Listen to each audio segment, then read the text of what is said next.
Hi everyone, this is Tanya, your English faculty. So आज हम लोग स्टार्ट करने वाले हैं एक नया टॉपिक जिसका नाम है प्रीपोजिशन। अब प्रीपोजिशन वर्ड की फॉर्मेशन की बात करें तो ये वर्ड बनता है प्री प्लस पोजिशन से। प्री का मतलब पहले, पोजिशन का मतलब किसी भी चीज़ की जगह बताने वाला वर्ड। तो प्रीपोजिशन बेसिकली वैसे वर्ड्स होते हैं जो किसी भी नाउन या प्रोनाउन से पहले लगकर उसकी पोजीशन एक्सप्लेन करते हैं। या फिर हम लोग ऐसा भी कह सकते हैं कि प्रीपोजिशंस वो वर्ड्स हैं जो एक सेंटेंस में, एक स्टेटमेंट में सब्जेक्ट का पोजिशनल रिलेशनशिप एक्सप्लेन करते हैं उसी सेंटेंस के ऑब्जेक्ट के साथ। अब पोजिशनल रिलेशनशिप क्या है, इसे समझने के लिए एक सेंटेंस देखते हैं। So now you can read a sentence on your screen and the sentence is Mohan is sleeping under the table. तो सबसे पहले तो फाइंड आउट कीजिए इस पर्टिकुलर सेंटेंस में सब्जेक्ट क्या है। तो आप बोलेंगे सब्जेक्ट है मोहन, राइट। ऑब्जेक्ट क्या है? ऑब्जेक्ट है ट्री। अब ट्री और मोहन के बीच में रिलेशनशिप क्या है? रिलेशनशिप है मोहन ट्री के नीचे बैठा है, ठीक है, ट्री के अंडर बैठा है, यही बताया गया। और ये किस वर्ड ने बताया आपको? वर्ड अंडर ने। दैट मीन्स ट्री के रिस्पेक्ट में मोहन का पोजीशन क्या है, वो वर्ड बताने वाला कौन सा वर्ड है? वो है अंडर। और अंडर क्या है? एक प्रीपोजिशन जो सब्जेक्ट और ऑब्जेक्ट के बीच की पोजीशन की रिलेशनशिप, पोजीशन कैसा है वो एक्सप्लेन करता है, ठीक है। अब प्रीपोजिशन वर्ड से ही समझ आता है, पोजीशन बताता है, लेकिन कुछ प्रीपोजिशन ऐसे भी होते हैं जो पोजीशन बताने के साथ साथ टाइम भी बताते हैं। टाइम जैसे कि आप एग्जाम्पल देखिए, मैं कुछ ऐसा कहूँ, you have to reach there at 10 PM, तुम्हें वहाँ 10 बजे पहुँचना है, ठीक है। अब यहाँ पर 10 PM क्या है? एक टाइम, एक पर्टिकुलर टाइम। और उससे पहले आप लोग देखिए एक प्रीपोजिशन यूज़ हुआ है, वो प्रीपोजिशन है एट। तो एट ऐसा प्रीपोजिशन है जो पोजीशन के लिए भी यूज़ होता है। पोजीशन के लिए कैसे यूज़ होता है हम लोग आगे समझेंगे। और इस पर्टिकुलर एग्जांपल में आप लोग देख सकते हैं ये टाइम के लिए भी यूज़ होता है। सो स्टूडेंट्स, फर्स्ट जो हम प्रीपोजिशंस समझेंगे वो है between, use of among and use of amongst. अब बिटवीन, अमंग, अमंगस्ट। अब बिटवीन, अमंग, अमंगस्ट, इन सभी प्रीपोजिशंस का यूज़ आप लोग अपनी डे टू डे लाइफ में भी करते हैं, राइट। तो चलिए समझते हैं क्या डिफरेंस है। सो बिटवीन का यूज़ हम जब भी करते हैं ये हमेशा यूज़ किया जाता है दो चीज़ों के बीच में। आई गेस मैंने पहले भी एक्सप्लेन किया था। So it is always used for two entities. जब भी हम दो के बीच की बात करते हैं हम किस तरह की पोजीशन वर्ड यूज़ करते हैं? हम पोजिशनल वर्ड बिटवीन को यूज़ करते हैं। अमंग की बात करें तो जब अब दो की बात है तो बिटवीन है, लेकिन जब दो से ज़्यादा के बीच की बात करनी हो तो उस वक्त हम लोग क्या यूज़ करेंगे? अमंग का। So it is used for more than two entities, ठीक है जी। अब अमंग की बात करें तो जनरली हम सभी लोग अमंग और अमंगस्ट सेम वे में यूज़ करते हैं और ये सही भी है। अमंग का भी वही यूज़ है जो अमंगस्ट का है, दोनों का ही यूज़ बिल्कुल सेम है। तो डिफरेंस क्या है ये हम लोग सेंटेंसेस के साथ समझेंगे। तो चलिए देखते हैं कुछ sentences. So the first sentence, the car was parked blank a bus and a truck, ठीक है जी, ये है blank number 1। Second, sweets were distributed dash the poor, ठीक है जी। Third sentence, he did not know anyone dash the crowd। Sentence number 4, इसी sentence को मैं कुछ ऐसा लिख दूं, sweets were distributed dash us, ठीक है जी। अब ये ब्लैंक्स हैं और जल्दी से बताइए बिटवीन, अमंग एंड अमंगस्ट में से यहाँ पर कौन सा पर्टिकुलर प्रपोजिशन यूज़ होगा। तो फर्स्ट की बात करें तो क्या बोला गया है, कार जो है वो दो चीज़ों के बीच में, दो गाड़ियों के बीच में पार्क है, कौन सी, बस और ट्रक। अब जब दो के बीच में है तो क्या यूज़ करोगे, बिटवीन, तो यहाँ पर क्या होना चाहिए, between, right. Second sentence, sweets were distributed dash poor, ठीक है जी। अब द पुअर मैंने आपको नाउन में भी एडजेक्टिव्स में भी समझाया था कि द पुअर का मतलब क्या है, पुअर पीपल। अब पीपल एक या दो तो नहीं हो सकते, ज़्यादा ही होंगे, दो से ज़्यादा ही होंगे, तो यहाँ पर हम लोग क्या यूज़ करेंगे, among का यूज़ करेंगे, ठीक है। Now he didn't know anyone dash the crowd, अब क्राउड की बात हुई है, क्राउड में भी एक या दो लोग तो नहीं हो सकते, ज़्यादा ही होंगे, यहाँ पर भी हम क्या यूज़ करेंगे, among का। नाउ द नेक्स्ट सेंटेंस, इसी सेंटेंस को मैंने इसी तरीके से लिखा था, स्वीट्स वर डिस्ट्रीब्यूटेड डैश अस, यहाँ पर हम लोग क्या यूज़ करेंगे, अमंगस्ट का। अब अस यानी कि हम, स्पेसिफाई नहीं है एक है या दो है, नहीं है ना, दैट मीन्स ज़्यादा ही होंगे, और यहाँ पर मैंने अमंग का यूज़ नहीं किया, अमंगस्ट का यूज़ किया। तो गाइज जब हम लोग नंबर्स की बात करें तो दोनों ही मोर देन 2 के लिए यूज़ होते हैं। डिफरेंस क्या है, अमंगस्ट हमेशा वैसे वर्ड से पहले लगता है जो किसका साउंड देते हैं, एक वॉवल का।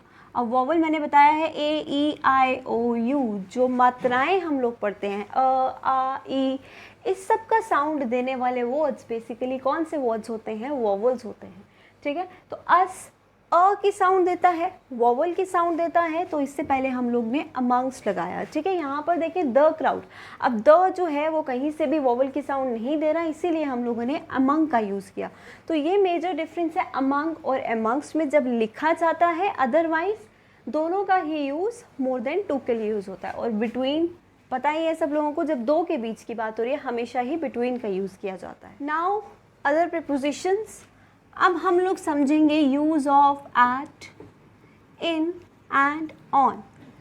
किस कॉन्टेक्स्ट में, प्लेस के कॉन्टेक्स्ट में। In, at, on place position बताने के लिए भी यूज़ होते हैं, और एट, इन, ऑन टाइम बताने के लिए भी यूज़ होते हैं। ये दोनों ही वे में यूज़ किए जा सकते हैं। तो डिफरेंस क्या है, कब ये प्लेस के लिए यूज़ होंगे और कब ये टाइम के लिए यूज़ होंगे।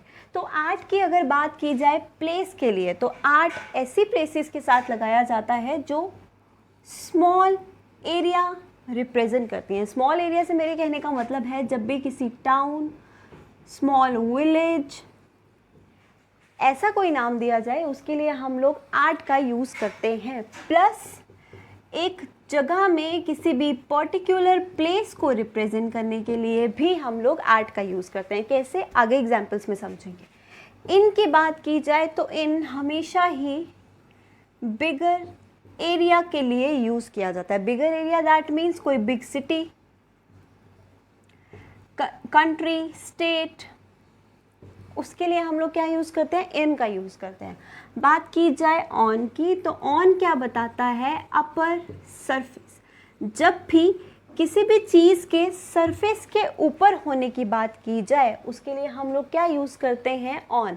जैसे कि मैं बोलूँ I am writing on the white board. अब ये क्या है, वाइट बोर्ड का सरफेस, मैं इस पर लिख रही हूँ तो मैं क्या बोलूँगी, ऑन द वाइट बोर्ड। समझे आप लोग। तो सरफेस के ऊपर होने की बात हो उसके लिए हम लोग क्या यूज़ करते हैं, ऑन का यूज़ करते हैं। ये है यूजेस प्लेस के अकॉर्डिंग। टाइम की बात करें तो एट ना एक पर्टिकुलर प्रेपोजिशन मान लो, ये पर्टिकुलर प्लेस, पर्टिकुलर टाइम ही रिप्रेजेंट करता है, ठीक है। तो एट हमेशा एक पर्टिकुलर या फिर हम बोल सकते हैं पॉइंट ऑफ टाइम रिप्रेजेंट करता है। बात की जाए इन की, तो इन क्या रिप्रेजेंट करता है, ड्यूरेशन, या फिर हम कह सकते हैं पीरियड ऑफ टाइम। बात की जाए ऑन की, तो ऑन टाइम के लिए कब यूज़ होता है, ऑन टाइम के लिए यूज़ होता है बताने के लिए डेट्स एंड डेज। या फिर हम बात करें मंथ्स की, ईयर्स की, सेंचुरीज़ की, ये सब इन के यूज़ में आते हैं, लेकिन डेज और डेट्स ऑन के यूज़ में आते हैं। हम देखते हैं कुछ एग्जाम्पल्स। जैसे मैं कुछ ऐसा लिखूं, I shall meet you dash Monday. He called me dash 4 PM। ठीक है।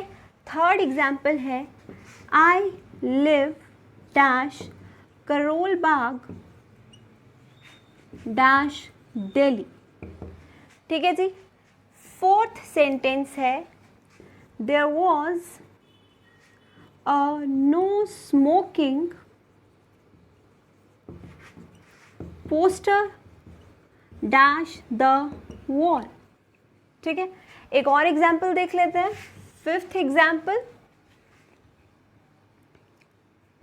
he will complete the project in January। ठीक है जी, डैश जनवरी। अब सभी ब्लैंक्स को देखिए ध्यान से और बताइए कहाँ पर क्या यूज़ होना चाहिए। अब यहाँ पर क्या है, I shall meet you dash Monday. Days के लिए हम लोग क्या यूज़ करते हैं, ऑन का, तो यहाँ पर क्या यूज़ होगा, ऑन यूज़ होगा। Next, he called me dash 4 PM। 4 PM time, एक एग्जैक्ट टाइम है, तो क्या यूज़ होगा, at 4 PM। I live dash Karol Bagh in Delhi. अब दिल्ली क्या है, एक बिग सिटी, और करोल बाग क्या है, उस बिग सिटी का एक स्मॉल एरिया। तो स्मॉल एरिया के लिए आप लोग क्या यूज़ करेंगे, एट, और बिगर एरिया के लिए आप लोग क्या यूज़ करेंगे, इन का यूज़ करेंगे। Get it. Next one, there was a no smoking poster dash the wall. दीवार पर एक नो स्मोकिंग का पोस्टर था, दीवार पर, तो क्या होगा, उसके सरफेस पर था, तो क्या यूज़ करेंगे, ऑन का यूज़ करेंगे। ठीक है। Next, fifth sentence, he will complete the project dash January. अब जनवरी क्या है, एक मंथ, मंथ पूरा एक जनवरी, 30 दिन ड्यूरेशन हो गया, क्या यूज़ होगा, इन। ठीक है गाइस, तो ये है यूज़ एट, इन, ऑन का टाइम और प्लेस के लिए। कुछ और एग्जाम्पल्स के साथ भी समझ लेते हैं, अगर अभी भी कोई डाउट रह गया है तो। चलिए, सो एक और एग्जाम्पल देखते हैं। सिक्स्थ एग्जाम्पल, मैं कुछ ऐसा लिखूं, आई live dash Delhi dash India. ठीक है जी। 7 सेंटेंस लिखूं, the author's name was dash the top of the book dash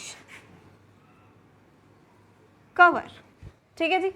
चलिए, अब फिफ्थ सेंटेंस देखिए हम लोग। Sixth one, I live in dash Delhi dash India. अब मैंने बोला दिल्ली, पहले तो आपको बताया दिल्ली क्या है, बिगर एरिया। अब इंडिया की बात की जाए, वो भी अपने आप में एक बिगर एरिया, तो क्या यूज़ करोगे, I live in Delhi in India, no. जब दोनों ही बार बिगर एरियाज़ की बात हो जाए तो आप 2 बार इन का यूज़ नहीं करते हो, आप सिंपल सेकेंड वन से पहले एक कॉमा लगा देते हो। दैट मीन्स अब सेंटेंस कैसे लिखोगे, आई live in Delhi comma India. अब ये इन दोनों के लिए ही कॉमन हो गया, समझ के बाद। Next one, the author's name was dash the top of the book dash cover. अब बोलोगे on the top of the book, on cover, यही बोलोगे आप लोग। अब ध्यान से सुनना मेरी बात। लेट्स से ये है कवर ऑफ द बुक। ठीक है। अब इस कवर पे ऑथर का नाम है, ठीक है, सिर्फ बोला है इस कवर पे ऑथर का नाम है, तो आप बोलोगे ऑन द कवर। लेकिन इस पूरे कवर की एक पर्टिकुलर पोजीशन आपको बता दी कि कहाँ पर है, टॉप पे। पूरे कवर की एक पर्टिकुलर पोजीशन यानी कि एट, तो आप लोग क्या लिखोगे, at the top of the book on the cover. समझ में आया, कवर तो पूरा सरफेस हो गया है ना, तो उसके लिए तो ऑन लिखेंगे, लेकिन उस सरफेस का जब एक पर्टिकुलर प्लेस हमको बताया गया, उसके लिए हम लोग क्या यूज़ करेंगे, एट यूज़ करेंगे। तो ये है डिफरेंस एट, इन, ऑन का। सो स्टूडेंट्स, अब हम समझेंगे कुछ और इम्पॉर्टेंट प्रीपोजिशंस। तो देखते हैं थर्ड वन में हम लोग करेंगे बिसाइड एंड बिसाइड्स के बीच में क्या डिफरेंस है। अब बिसाइड का प्लूरल बिसाइड्स नहीं है। ठीक है, एक पॉइंट क्लियर कर दूं, बिसाइड्स क्या है, एक कंजंक्शन है, ये एक प्रीपोजिशन नहीं है। बात करें बिसाइड की, तो बिसाइड एक प्रीपोजिशन है जो पोजीशन बताती है, और कंजंक्शन दो को कंबाइन करता है। ठीक है, अब पोजीशन कैसे, इसका मतलब है बाय द साइड ऑफ। ठीक है, मैं बोलूँ मेरे साथ में, मेरी साइड पर कोई बैठा है तो मैं क्या बोलूँगी, सिटिंग बिसाइड मी, समझ गए, साइड पे। उसके बाद बिसाइड्स की बात की जाए तो बिसाइड्स का मतलब क्या होता है, इन एडिशन टू, मतलब एक के अलावा एक और भी है, उसके लिए हम लोग यूज़ करते हैं क्या, बिसाइड्स का। ठीक है, अब एग्जाम्पल देखो समझ में आ जाएगा। Ravi was sitting dash me on the bench. ठीक है जी। Second example, dash my parents, my cousins were also present at the party। ठीक है जी, रीड कीजिए सेंटेंस और बताइए कहाँ पर बिसाइड और कहाँ पर बिसाइड्स होना चाहिए। तो फर्स्ट में देखें, Ravi was sitting beside me on the bench, मेरे साइड पर बैठा है, पोजीशन की बात हो रही है, राइट। तो क्या यूज़ करोगे, बिसाइड, ऑब्वियस। अब beside dash my parents my cousins were also present at the party, मेरे पेरेंट्स के अलावा मेरे कजन्स भी पार्टी में थे, that means in addition to. तो यहाँ पर क्या लगेगा, बिसाइड्स। बहुत इंपॉर्टेंट है, बिसाइड और बिसाइड्स में डिफरेंस, स्पेलिंग सेम है, ऑलमोस्ट सेम है, ठीक है। तो इसका मतलब ये नहीं है कि ये इसका प्लूरल फॉर्म है या सिंगुलर फॉर्म है। एक प्रेपोजिशन की तरह यूज़ होता है और एक कंजंक्शन की तरह यूज़ होता है, और कब कहाँ कैसे यूज़ करना है सेंटेंस देख के आपको अब तक समझ में आ ही गया होगा। अब बात करते हैं फोर्थ प्रेपोजिशन की। ये थोड़ा सा कंफ्यूजिंग भी है और इम्पॉर्टेंट भी है। अब देखिए, जब भी आप किसी दूसरी चीज़ को इस्तेमाल करके कोई काम करते हैं, ठीक है, किसी चीज़ या किसी पर्सन की हेल्प लेके, व्हाटएवर, किसी के द्वारा, बेसिकली किसी के द्वारा कोई काम किया जाता है, तो हम डिफरेंट प्रीपोजिशंस को यूज़ करते हैं as per the thing, as per the person, as per the material जिसके द्वारा काम किया जा रहा है। ठीक है, तो ध्यान से सुनना।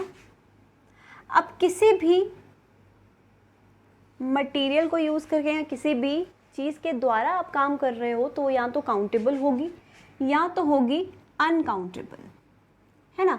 अगर काउंटेबल होगी तो काउंटेबल में या तो वो लिविंग होगी या तो वो क्या होगी, नॉन लिविंग होगी,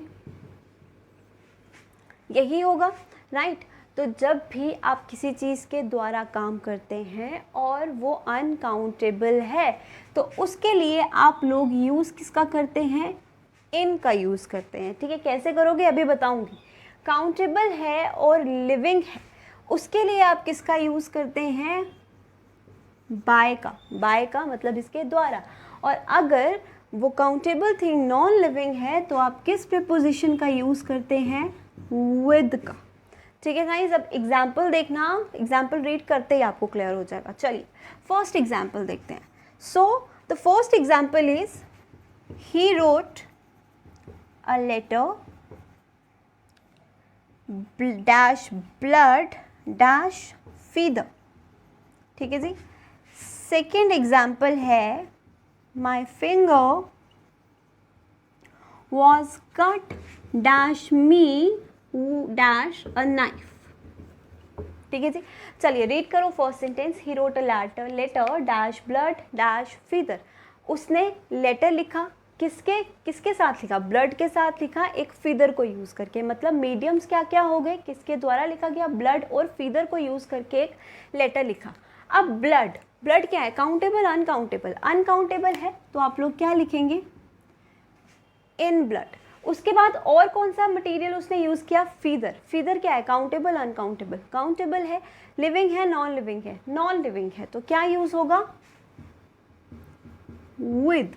ही wrote a letter in blood with feather.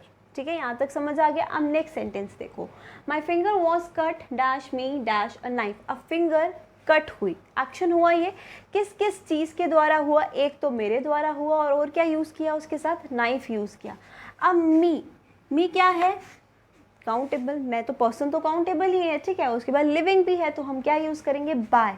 My finger was cut by me. अब knife countable and non living, तो क्या यूज़ होगा, विद का यूज़ होगा। ठीक है गाइस, आई होप ये डिफरेंस आप लोगों को बाय, विद और इन का क्लियर हो गया होगा। जब भी हम किसी चीज़ को यूज़ करके, एज मीडियम यूज़ करके हम लोग क्या करते हैं, कोई भी एक्शन परफॉर्म करते हैं। तो डिपेंड करता है किसे यूज़ किया है, अकॉर्डिंगली आप उसके लिए प्रीपोजिशन का यूज़ करते हो।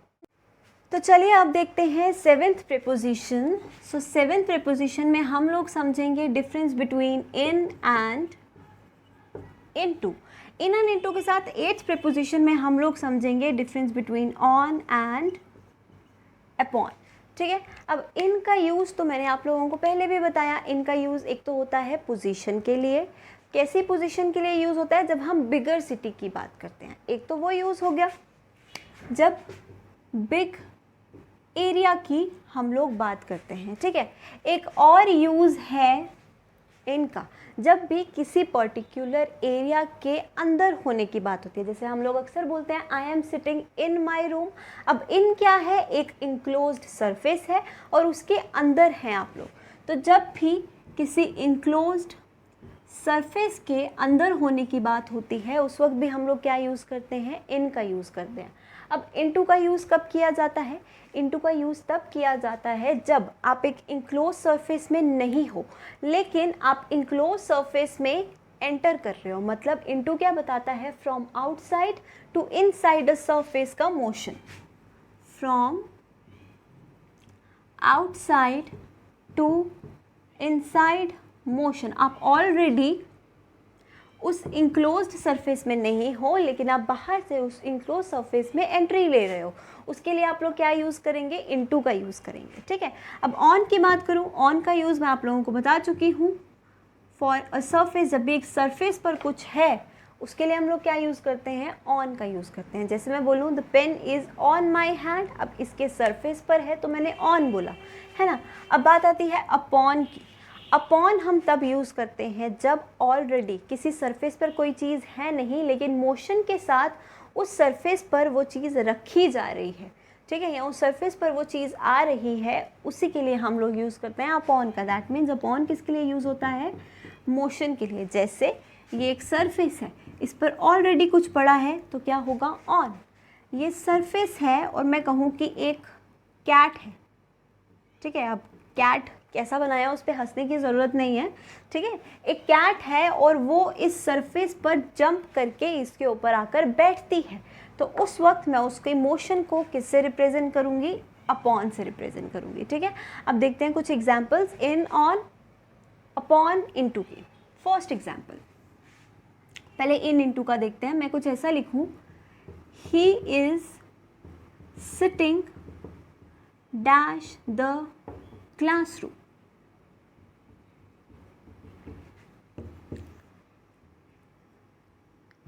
He walks dash the classroom।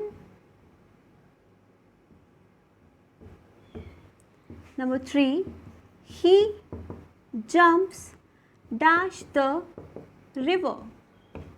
Number 4, my book is dash the table।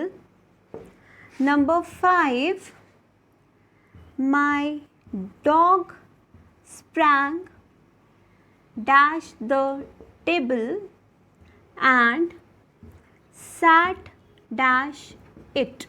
ठीक है जी, कुछ 5 एग्जाम्पल्स लिखे गए हैं, रीड कीजिए और बताइए इन 4 प्रेपोजिशंस में से कौन सा वर्ड कहाँ प्लेस होगा। He is sitting dash the classroom. अब ऑन द क्लासरूम तो नहीं बोल सकते, क्लासरूम क्या है, एक रूम है, एक इंक्लोज सरफेस है। तो इंक्लोज सरफेस में बैठने में, इंक्लोज सरफेस में पोजीशन बताने के लिए हम किसका यूज़ करते हैं, इनका। ही वॉक्स डैश द क्लासरूम। अब वो क्लासरूम में है नहीं, वो क्लासरूम में चल कर आ रहा है, तो क्या लिखेंगे, ही वॉक्स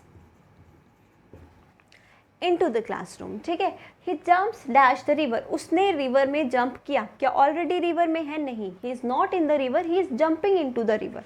तो अब मोशन है आउटसाइड टू इनसाइड का, तो इसीलिए क्या यूज़ करेंगे, इनटू। ठीक है, उसके बाद माई बुक इज़, ऑब्वियसली अभी बताया सरफेस पर है तो on the table. Next sentence देखो, my dog dash sprang dash the table. Sprang मतलब उछल कर टेबल पर आया, तो क्या होगा, upon the table and sat on it. उस पर आकर बैठ गया, पोजीशन ले ली, तो उसके लिए हम लोग क्या यूज़ करेंगे, ऑन का यूज़ करेंगे। तो ये डिफरेंस है इन 4 वर्ड्स का। अब एक और पॉइंट, मुझे बताओ अगर मैं कुछ ऐसा लिखूं, Ravi enters into the room, क्या ये सेंटेंस सही होगा?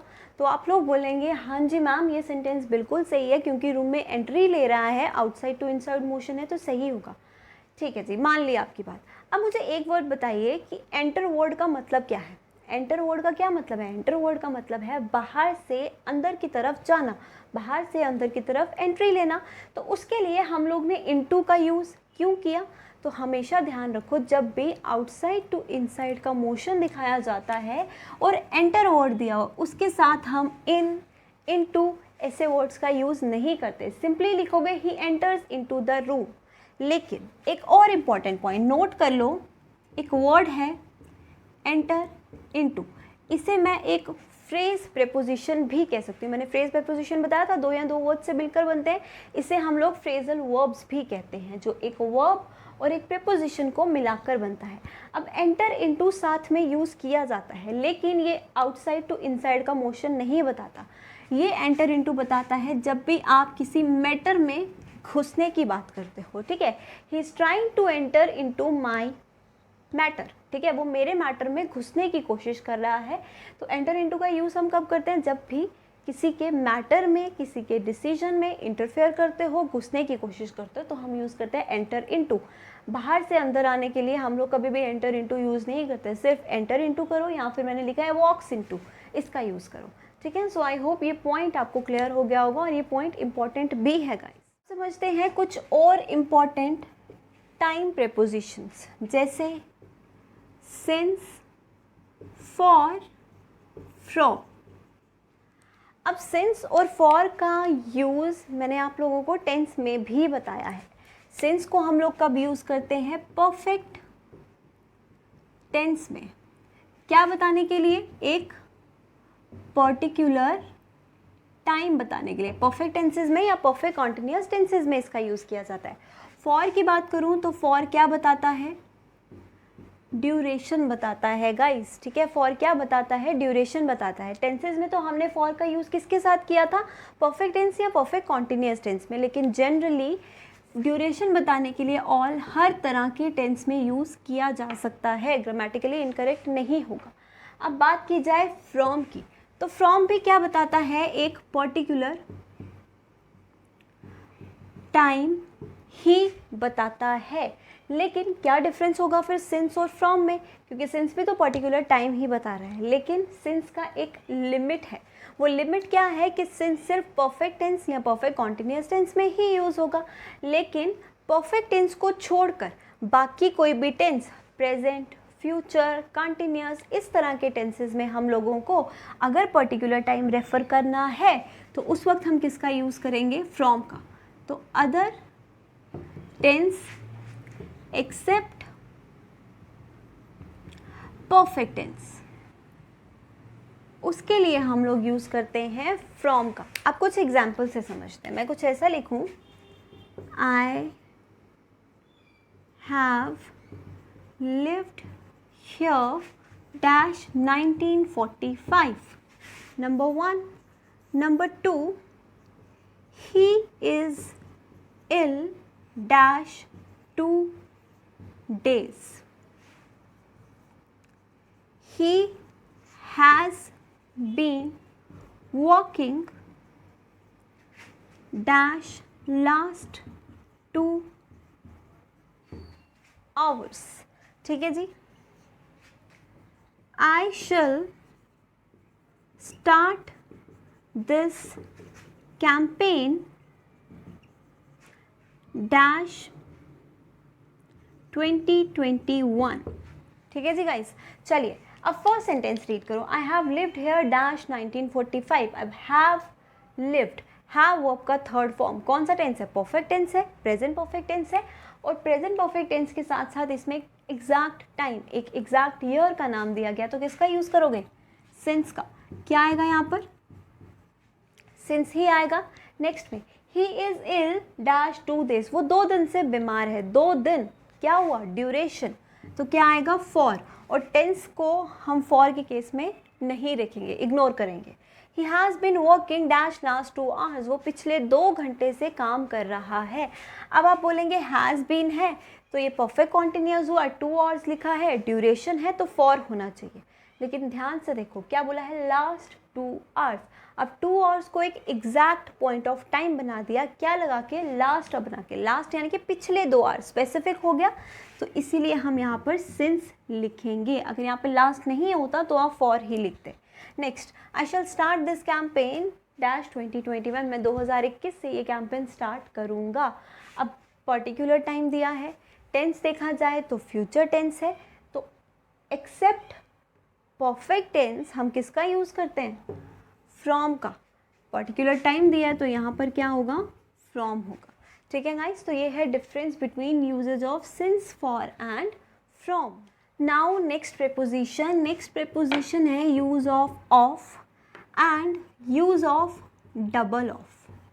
ठीक है गाइस, यूज ऑफ अक्सर आप लोग करते हो, किसके लिए करते हो, एक रिलेशनशिप या फिर पोजेशन बताने के लिए। अब पोजेशन मैंने आपको बताया था, नॉन लिविंग का पोजेशन यूज़ करने के लिए हम लोग ऑफ यूज़ करते हैं, नाउन में समझाया था, तो वही एक रिलेशनशिप बताने के लिए ऑफ का यूज़ किया जाता है। ठीक है, अब बात की जाए डबल एफ वाले ऑफ की, तो ये एक रिलेशनशिप नहीं बताता, ये क्या बताता है, सेपरेशन। ठीक है जी। अब अक्सर आप लोग बोलते हो आज मेरा मूड ऑफ है, बोलते हो। अब ये मूड ऑफ होने से मतलब क्या है कि नॉर्मली जनरली जो आपका मूड होता है उससे मूड आपका डिसकंटिन्यूड है और ऑफ है, मतलब किसी भी पर्टिकुलर या नॉर्मली जो चीज़ होती है उससे सेपरेशन बताना, उससे डिसकंटिन्यूटी बताना, वो क्या है, ऑफ का यूज़ है। ठीक है, तो कभी भी किसी वर्ब के साथ ऑफ लगता है तो वो हमेशा ही क्या एक्सप्रेस करता है, सेपरेशन एक्सप्रेस करता है। जैसे मैं कुछ ऐसा लिखूं, example number 1, the door of और of the room is open. Number 2, he fell off or off the cycle. Number 3, Ram took off or off his coat. चलिए रीड करिए और बताइए कहाँ पर कौन सा ऑफ लगना चाहिए। The door of the room, room का दरवाज़ा, दरवाजे का रूम से क्या रिलेशनशिप है कि वो दरवाज़ा उसी रूम का है। क्या बता रहा है, पोजेशन बता रहा है। मैंने बताया था का, की, के जैसे वर्ड्स क्या बताते हैं, ओनरशिप, रिलेशनशिप, पोजेशन, यही बताते हैं। तो क्या यूज़ होगा यहाँ पर, ऑफ यूज़ होगा। उसके बाद ही फेल ऑफ और ऑफ द साइकिल, वो साइकिल से गिर गया, यही बोला गया है। अब साइकिल पर बैठा था, वहाँ से सेपरेट होकर वो गिर गया, तो क्या यूज़ होना चाहिए, सेपरेशन है तो ऑफ, ओ डबल एफ वाला of. Next, he took off और ऑफ हिज क्लोथ्स, उसने, राम ने अपना कोट निकाला। टुक ऑफ का मतलब निकाला। अब पहले तो पहना हुआ था, बॉडी से सेपरेट होके निकाल के रख दिया, तो क्या आएगा, ओ डबल एफ वाला ऑफ। तो यही डिफरेंस है बच्चा ऑफ और डबल एफ ऑफ के बीच।